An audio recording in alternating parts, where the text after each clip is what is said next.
Welcome. This guide is about Mana-Forged Arrow's Hierophant, using Storm Rain of Conduit. Mana stacking is one of the best foundations for a build in terms of offense and defense alike. This bow build is one of the most popular examples of them. It's a bit more complex than the regular spell damage build, and is quite expensive at that, so we wouldn't recommend it for inexperienced players. Hierophant is almost always the only choice for a mana stacking character, mainly due to the Divine Guidance and Sanctuary of Thought Ascendancy passives. The bulk of the overall damage comes from Mana-Forged Arrow's support, Indigon, and Battle Mage's Cry combo, since it's an attack build.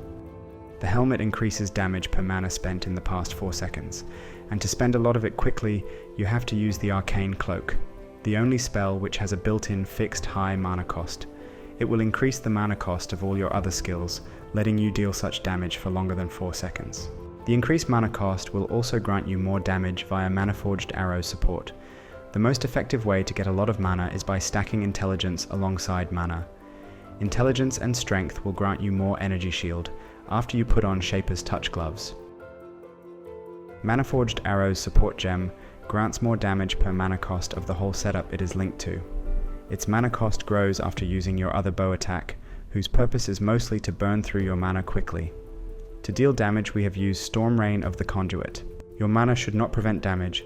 You don't want to spend mana by receiving damage, but by using skills. You will rely on energy shield, sourced from intelligence, mana via Sanctuary of Thought, and Watcher's Eye with a specific clarity modifier. Other defensive layers are a high evasion rating from Shaper's Touch, high maximum elemental resistances from Flasks, Ghost Dance Keystone, a bit of armor with physical damage reduction, and of course the instant mana and ES recovery via Leech. Clear speed is good after high investment, otherwise it requires constant swapping to trigger Battle Mage's Cry if you don't want it linked with Call to Arms. It has extremely high boss damage on account of its unique damage scaling. The build is very expensive, it uses the adorned setup and costly jewelry.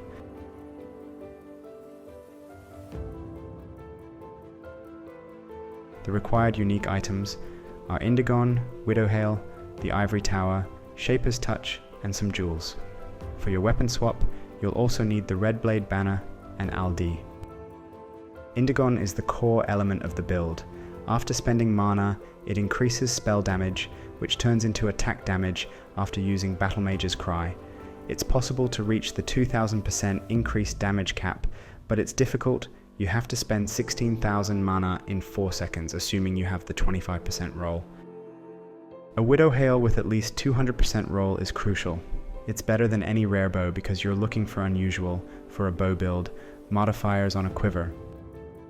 Aldi, 25% increased Warcry buff effect, will improve your Battle Mage's Cry.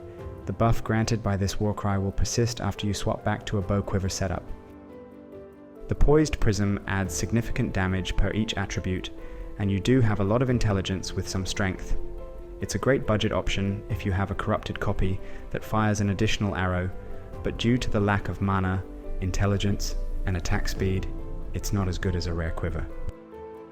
Red Blade Banner is to be used alongside Aldi.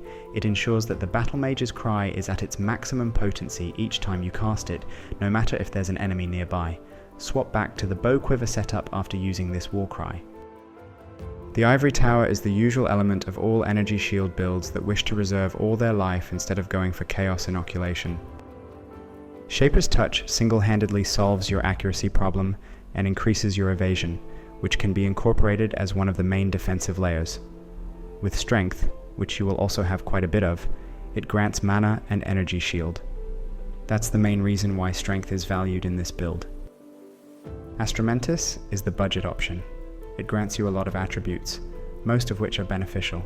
It also lets you tattoo over dexterity nodes, as you will no longer need them. Eyes of the Great Wolf, 2 modifiers for increased attributes and increased mana, make this option by far superior to any other amulet. Such a copy is undoubtedly very expensive.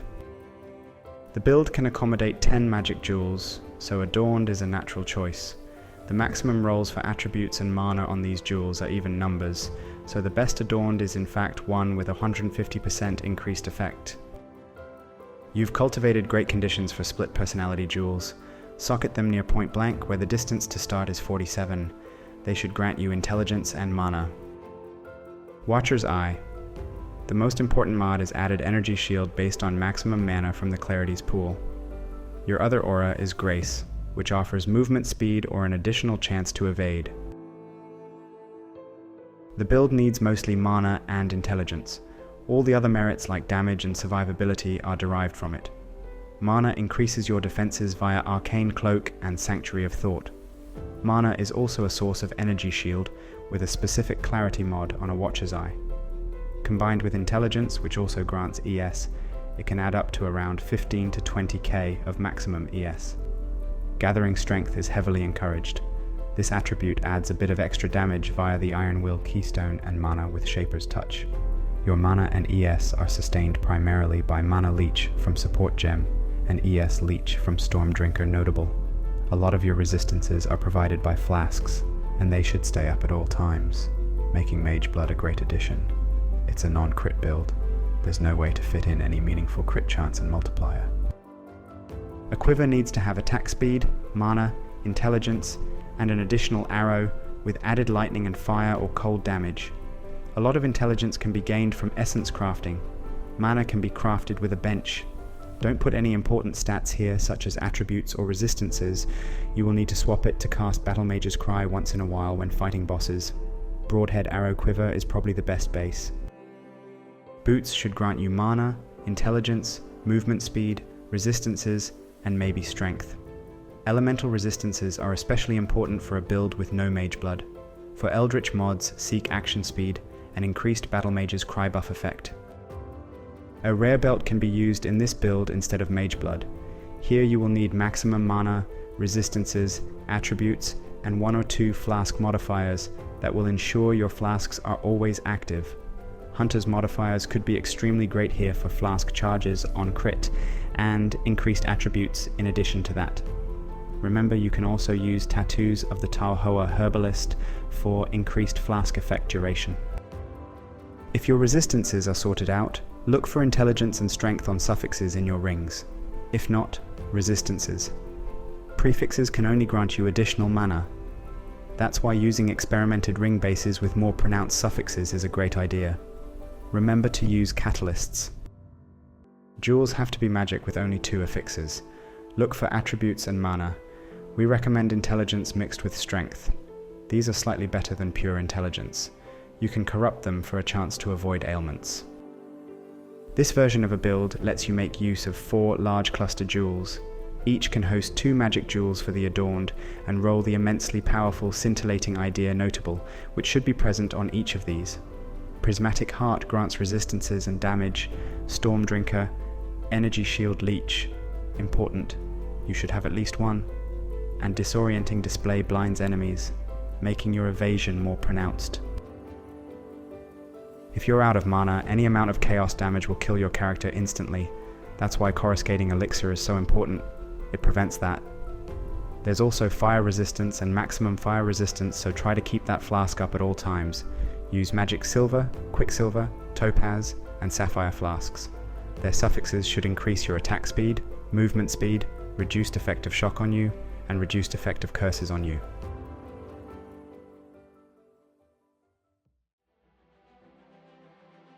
Storm Rain of Conduit is the main damage source.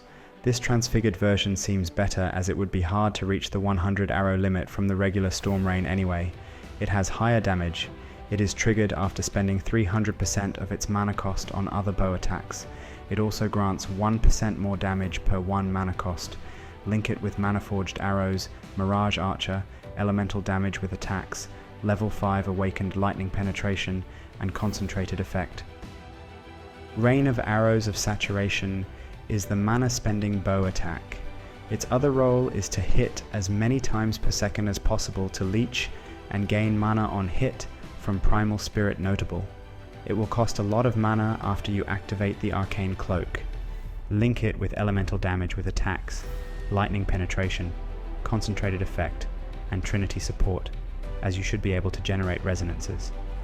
Mana Leech support is mandatory if you don't have a secondary Rain of Arrows set up. If you do, use Enhance instead. Frenzy grants frenzy charges for increased attack speed and more damage. Link it with Mana-Forged Arrows support. If you're weapon swapping to cast Battle Mage's Cry, you'll be able to host another rain of arrows of saturation here with Mana Leech support. Dread Banner causes nearby enemies to have less accuracy rating, making your evasion better. Use level 1 Clarity.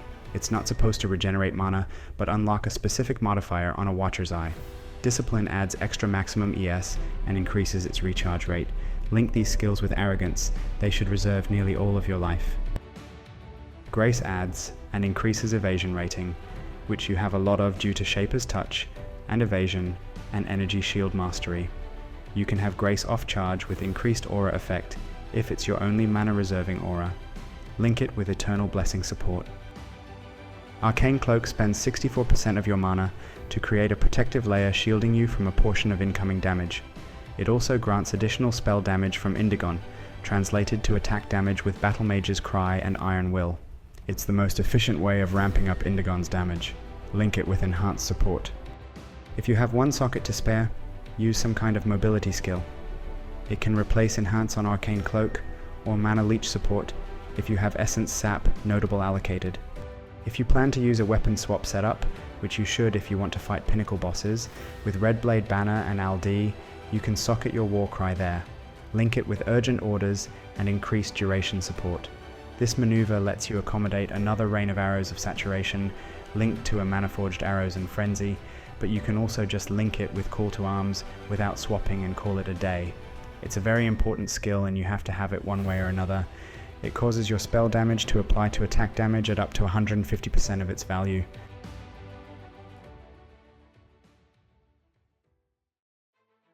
Kill all the bandits in Act 2 to receive 2 additional passive skill points.